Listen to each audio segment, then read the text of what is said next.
پردہ عورت کی عزت و آبرو کا محافظ ہے۔ پردہ دار خاتون کا نسب محفوظ ہے۔ پردہ سے شرمگاہ اور نظر کی حفاظت رہتی ہے۔ پردہ دلوں کی پاکیزگی اور طہارت کا ذریعہ ہے۔ پردہ نسوانی حسن کا محافظ ہے۔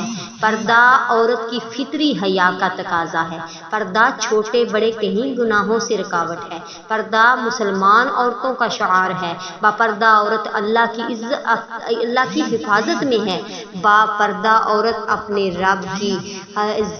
رب کے زیادہ قریب ہے۔ با پردہ عورت کے لیے افضل ترین اعمال میں سے ایک عمل پردہ کرنا ہے۔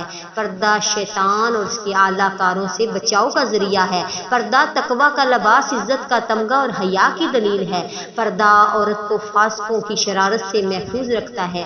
پردہ انسان نما بھیڑیوں کے تیز نظروں سے بچاتا ہے۔ پردہ عورت کے لیے دل و دماغ کا محافظ ہے۔ پردہ زنا، بد نظری اور ناجائز بات چیت سے روکتا ہے۔ پردہ ایسا شرعی حکم ہے جس میں دین اور دنیا کا فائدہ ہے۔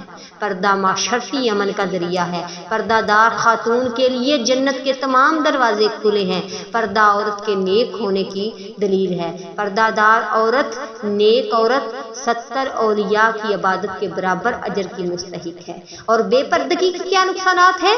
بے پردگی اللہ تعالیٰ سے بغاوت ہے۔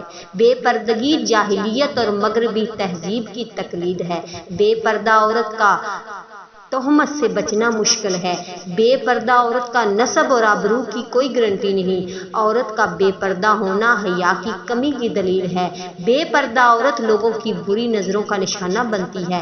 بد نظری کے یہ زہریلے تیر عورت کے جسم اور روح کو چھلنی کر دیتے ہیں۔ بے پردہ عورت اللہ تعالیٰ کی غیرت کو للکارنے والی ہے۔ بے پردہ عورت اپنے آپ کو عزت اور حفاظت نہیں کر سکتی۔ بے پردہ عورت شیطان کے جال کی آسانی سے شکار ہو سکتی ہے۔ بے پردہ عورت باہر نکلتی ہے تو شیطانی حملے کی زد میں آ جاتی ہے۔ بے پردہ عورت ہر وقت اللہ کی ناراضگی کا سبب بنتی ہے۔ بے پردہ عورت برے معاشرے اور ماحول کو خراب کرنے میں برابر کی شریک ہے۔ بے پردہ عورت قبر کے عذاب میں مبتلا رہے گی۔ بے پردہ عورت سرعام اللہ اور اس کے رسول کی مخالفت کر رہی ہوتی ہے۔ اللہ سے دعا ہے اللہ ہر میری ماں اور بہن کو پردہ کرنے کی توفیق عطا فرمائے۔